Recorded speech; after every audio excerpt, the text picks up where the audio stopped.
So, Fear the Walking Dead, episode 2.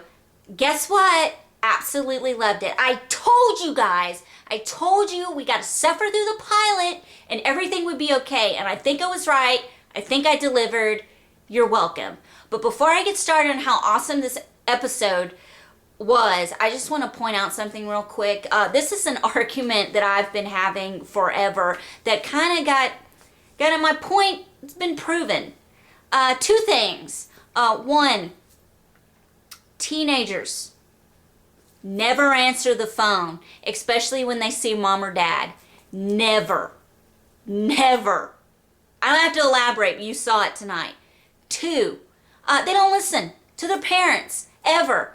Chicky, Alicia, wouldn't leave her dying walker boyfriend. And two, Chris wouldn't quit videotaping the whatever pre-riots in the street when his dad was trying to pull him away. You guys never listen to us, and we're always right, and we know what we're talking about. So, whatever. But I felt validated because it was so right on. That was awesome. Also, I just have a question to ask.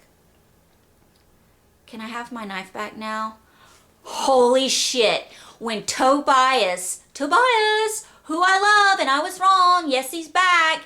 When he said that, I lost it. That was awesome. Just hashtag, can I have my knife back? Yes, Tobias. Yes, you may have your knife back because you're going to do your best to stab that vice principal. But it's okay because you're not used to stabbing people, and Maddie has to step up, bash his head in for you, and that's totally fine. How badass was Maddie?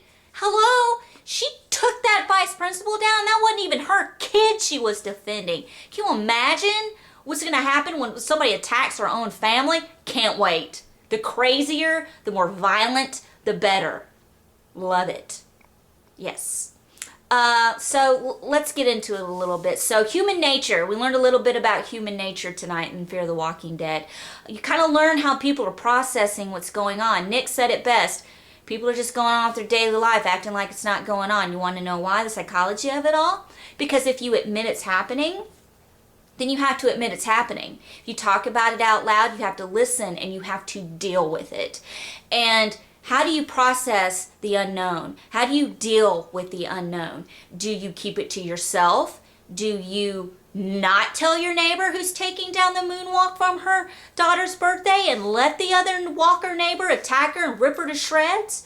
What do you do? Do you let that happen or do you say something? You don't know until you get into the situation. You saw the nice barber gentleman who let Travis and his ex-wife and son in the house, in their barber shop. We saw that. We also saw, what I believe will be a regular thing on the show, is we're going to see things clearly from the character's point of view. End of it.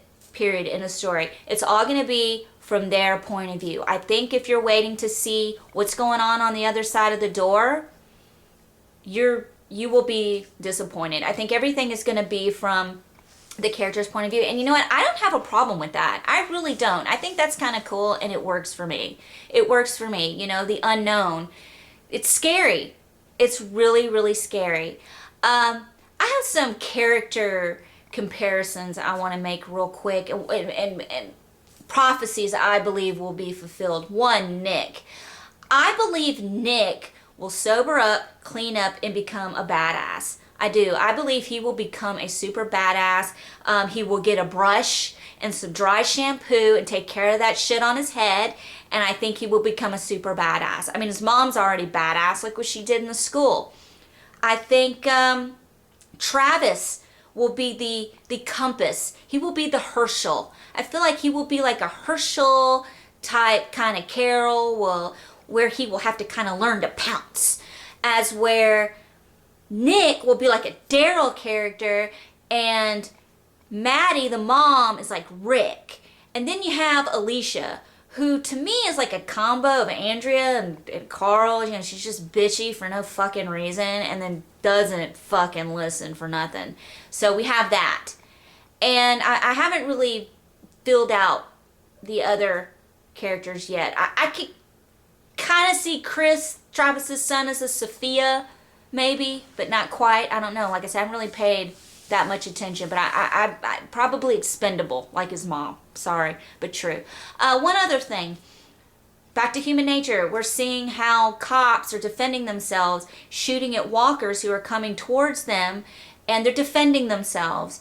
And it looks to the people on the outside that the cops are shooting unarmed people. So they're going nuts. They're rioting in the street. And because they think that the cops are just shooting people.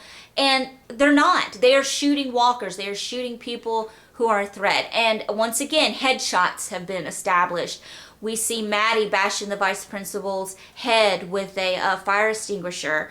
We see Chris watch a goth chick get shot in the eyeball by a cop. We see Travis's ex-wife, I think her name's Laura, sorry, see a dead man in the street and the cover comes off and he has a head wound. It is the head injuries. They're establishing head injuries, and I believe this will come into play later. Tobias. I'm going to tell you something about Tobias. Tobias has got a secret in his house, and I smell the governor all over this one. I feel like he's got somebody chained up in that house. It could be the governor. It could be Herschel's barn. I don't know. But somebody's in there. Because at this point, we don't know. We don't know what's happening. So I can kind of see Tobias, kind of pre-governor, no patch, just clears up his acne and reemerges as this super badass. And I think that would be awesome. I think that will be awesome. Little pissed off at AMC, though, for pulling the rug out from under us, making us wait 2 more weeks for another episode. I don't understand. It's a good thing I see my therapist on Thursday because this is going to come up. We're going to cover this. But I feel it's because it's Labor Day weekend. Kind of feel like you're slapping the patrons across the face who came up with Labor Day. I mean, it's work, is it not? Show the damn show. I got nothing but Big Brother on next Sunday, and we all see how well that's going over. Anyway, can't wait for episode 3. I think it will be great. But keep in mind, this is still a freshman show.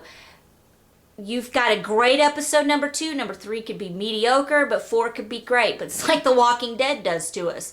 The first part of the season is pretty great, and then they come back with the second part of the season, and I'm ready for someone to die because it's so boring at certain points. There you go. Can't wait for episode 3. I think I've said that a couple times already. I'm repeating myself. I apologize. I'm just super excited, and I can't wait to see the character development, and I love the human nature. I love how they're showing how people are reacting. These are real reactions. I really feel like they're real reactions. They're not bullshit reactions. I feel like they're real and what people would do. And you never know until you're in that situation. So that's all I have to say. Thank you for tuning in. I'll be back in 2 weeks with my Fear the Walking Dead episode 3 breakdown. Like me on Facebook. I got a page, My Weekly Meltdown. Go like it. YouTube page. Obviously, you know where it is because you like it. Why don't you just go ahead and subscribe to it? And send me an email. Memphis Darling, as one word, no period in between, memphisdarling@gmail.com. Send me your thoughts. Look me up on Facebook, Allison Summers Kelly, ALLISONSOMMERSKELLY. Send me a message on Facebook. Either way, I want to know what you guys think. I want your opinions on the show. Not this show, The Fear of the Walking Dead, because I don't know, you guys obviously love me because you're watching this.